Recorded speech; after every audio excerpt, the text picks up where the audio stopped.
Welcome to Covent Garden, a place where history lingers in every stone, where the past is never truly silent.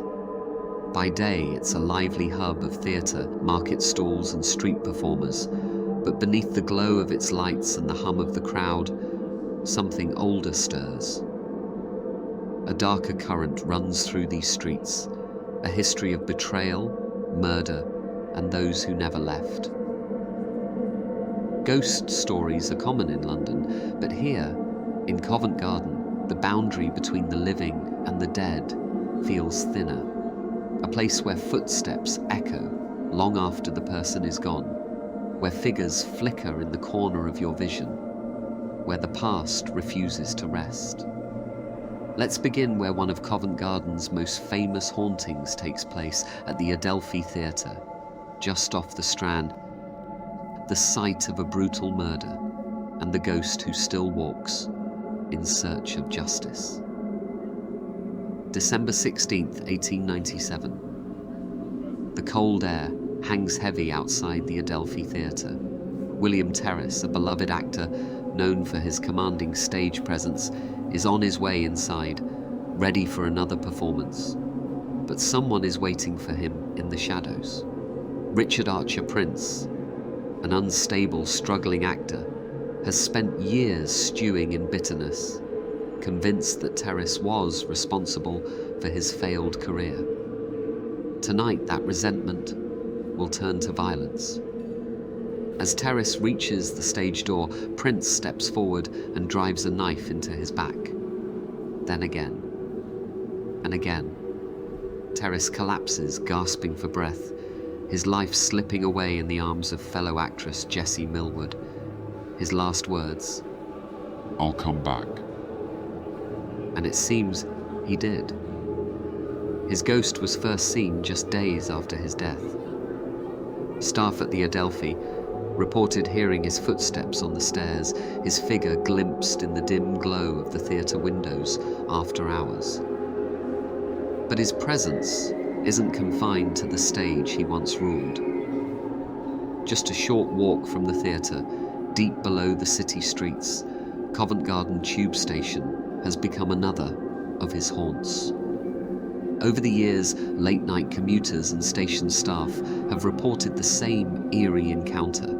A tall, shadowy figure in Victorian dress standing just beyond the lift doors, watching. He vanishes in the blink of an eye, leaving behind only a lingering chill. Some say Terriss is caught in an endless loop, drifting between the theatre where he died and the underground station below. Perhaps he's searching for something, perhaps he's simply trying to get back to the stage.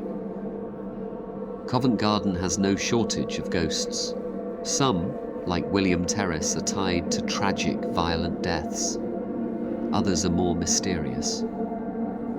A short walk away, deep in the heart of Covent Garden, stands the Theatre Royal Drury Lane, one of London's most celebrated and most haunted theatres. Its most famous spirit is not linked to a single moment of horror, but to a long-buried secret. He is known simply as the Man in Grey, always the same.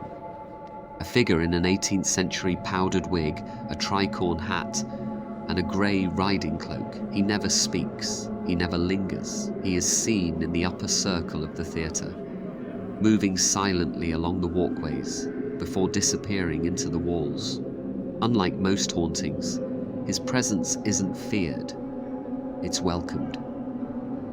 Some say that a sighting of the Man in Grey before a performance is a sign of good luck. But luck is a strange thing when it comes to ghosts. Because years ago, during renovations, workers at Drury Lane made a discovery behind one of the walls. A skeleton. Dressed in the remains of 18th century clothing, a dagger still lodged in its ribs. The body was never identified, but the sightings of the Man in Grey continued. A figure doomed to walk the theatre where he was murdered, vanishing into the very wall where his body was found. Ghosts in Covent Garden are not confined to its theatres. Some have taken up residence in places more unexpected. Covent Garden tube station is no stranger to unexplained phenomena, but its most famous spirit is, once again, William Terriss, as if his death tied him to this district in a way that even time couldn't break. In 1955, a station employee working late at night reported an unsettling encounter. He saw a tall man in a long coat and gloves standing by the lift. The figure stepped forward, slowly, deliberately. The employee barely had time to react before the man simply disappeared. Since then, countless reports have surfaced. Unexplained cold spots, the sensation of being watched, and fleeting glimpses of a Victorian figure walking the platform before vanishing into nothing. Is Terriss searching for something? Or has he simply never been able to leave? Pubs, too, hold their ghosts. In Covent Garden, one of the oldest and most notorious is the Lamb and Flag. Once known as the Bucket of Blood, this pub was the site of bare-knuckle fights, back-alley brawls and violent feuds. Its walls have seen centuries of bloodshed, and some believe those who died here never left. Perhaps the most infamous incident happened in 1679, when the poet John Dryden was ambushed just outside the pub, attacked by men hired to silence him. He survived, but many believe his spirit still lingers in the narrow alleyways of Rose Street, waiting for vengeance that will never come. Inside the Lamb and Flag, strange occurrences are common. Footsteps on the upper floors when no one is there. Glasses shattering on their own, the unmistakable feeling of being watched. Some have even seen dark figures move behind them in the mirror, only to turn and find no one there. Maybe it's just the weight of history. Or maybe something older still walks these halls. Covent Garden has always been a place of performance, of spectacle, of stories. But some stories refuse to fade. The old Bow Street Magistrates' Court once held London's most notorious criminals. It saw desperate men condemned, and it is said that their spirits remain trapped in the cold, empty cells that now stand silent. And then there is the Royal Opera House. Grand, elegant, and home to a ghost known as the Grey Lady.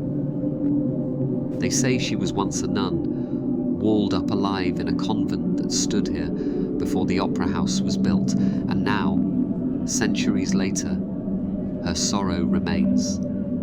Performers and staff have caught glimpses of her in the corridors, always just out of reach, vanishing before they can truly see her. Covent Garden is alive with history, but its past doesn't always stay in the past. Beneath the streetlights and the echoes of laughter, something else lingers, something unseen. The next time you find yourself walking these streets late at night, take a moment. Listen, feel the air shift around you. You may be alone, or maybe you're not.